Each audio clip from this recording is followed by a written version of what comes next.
How we doing? Good. All right, Lewis, just talk us through that eighth inning there. You know, it was a bullpen game tonight, but it was close the whole way. So what was your mentality getting out there for the eighth? I was just trying to throw strikes, man. At the end of the day, it's about pounding the zone and trying to give the next guy the ball. So just pounding the strike zone and trying to execute pitches to the best of my ability. Speaking of your pitches, it looks like you've tweaked a couple things since last season. Just talk about your pitch mix right now and how you feel about it. So I got obviously my cutter. I have the same pitch.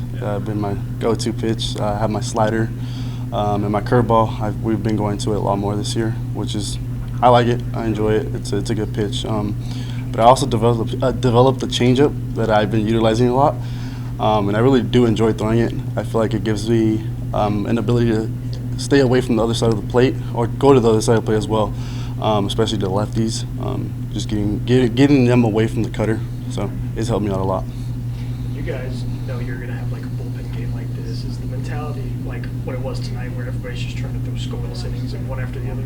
No, I just think it's about throwing strikes and just trying to dominate the zone. I think everybody's mentality is just trying to get out there and throw strikes, race to 2 strikes, and that's what Los has taught us, just race to 2 strikes and then pound the zone. So I think that's the mentality we always have to have in order to get through those 9 innings with different pitchers every inning. So. A lot of young arms on this team. A couple of them through tonight. Just talk about how impressed are you by this freshman class? I'm super impressed. UTA, Noah, obviously, it's amazing to watch. They throw harder than me, but it's still just teaching them what it's like to be a professional pitcher. Not necessarily just taking it as a professional, not looking at it as a teenager. I know you just want to throw hard, but I think pounding the zone, and they have done great with that. And I think that's a mentality that we have to have, is just pounding the zone no matter what. Thanks, Wes. Thank you. All right. You got it? What do you think, Cal? Do you want me to, No. want me to hold it? What do you got? Just talk about the game tonight. Talk about your pitchers. They carried a shutout into the 9th there and really limited UTA tonight. Yeah, and like you said, that's why all that ball of energy is why he wasn't on the field earlier. No, we had scripted it pretty much the way we wanted to do it in terms of almost picket fencing it. An inning per guy all the way through. Feeser was, he threw 16 pitches and 16 strikes.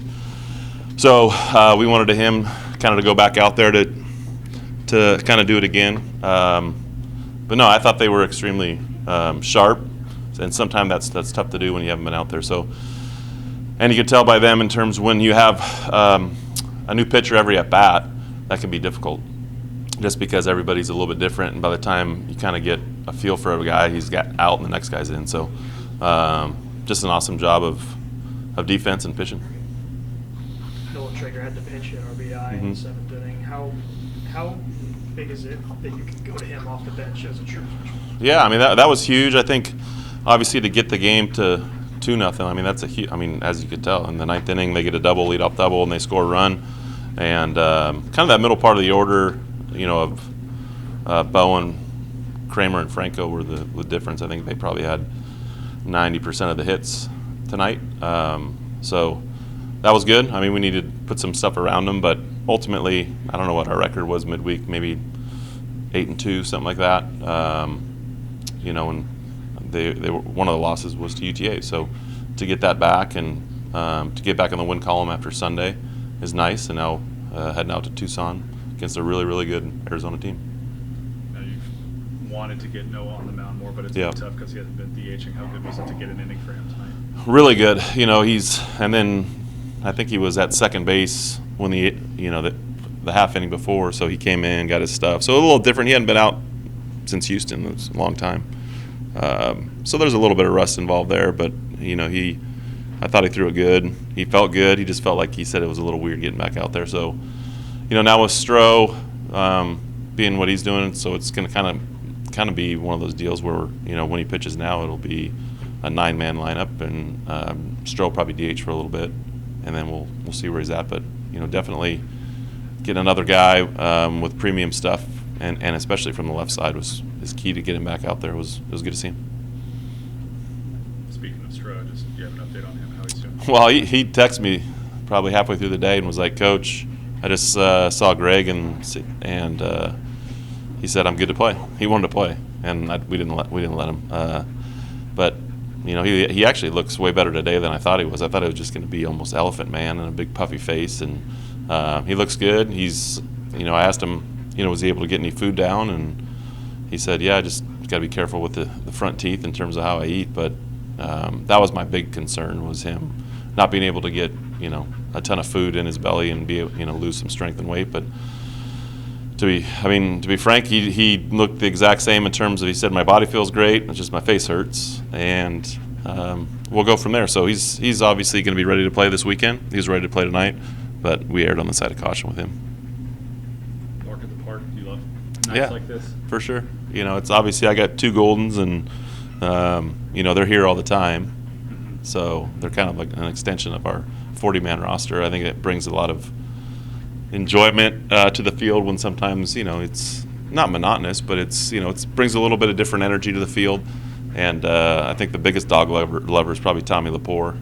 You know, he's mad when I don't bring the dogs to the field, and it's good. It's, I think sometimes, you know, when you're having a tough day or something, you got a pooch that's roaming around, walking around. I think it can bring a little bit of a sense of, you know, calmness in terms of, you know, it's baseball.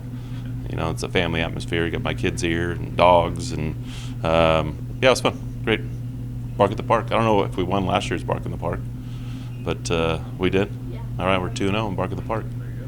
Very good. I guess every day's going to be Bark at the Park. Thank you.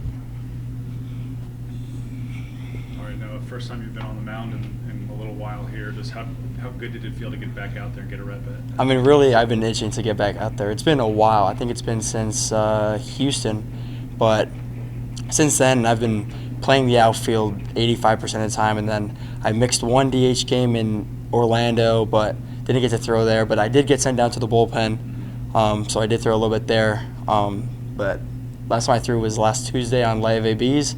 Tried a new pitch, and it worked pretty well. So that new pitch is that cutter, and we're going to implement it, see how far it takes us. What was the inspiration behind adding that pitch? Playing catch. Playing catch, really, and then really the first time Los even saw it was in the live ABs when I threw it for the first time, and it started middle, ended behind a batter, or behind a hip, and it was at 90, 91. And then after that, he was like, you know what, we're going to keep this. You had another multi-hit game tonight. Just talk about kind of your development at the plate recently. Just having fun. You're in that late part of the season where it's no longer you can make big changes or big adjustments. Now you just got to stick with your routines. And just knowing what you have to do day in and day out, coming to the field, and at the same time, you want to have fun with it. You don't want to just go through the motions. You want to make sure you're involved with your teammates, with what you're doing, giving 100%. And a big part of that comes with the work we put in at practice, Monday through Friday. Obviously, Sawyer had the big accident on Sunday. Sam was out and left today. Isaac and Wright for a little while. Just talk about guys picking up each other on this team this season. Well, when you have that much depth on a team, it takes you so far.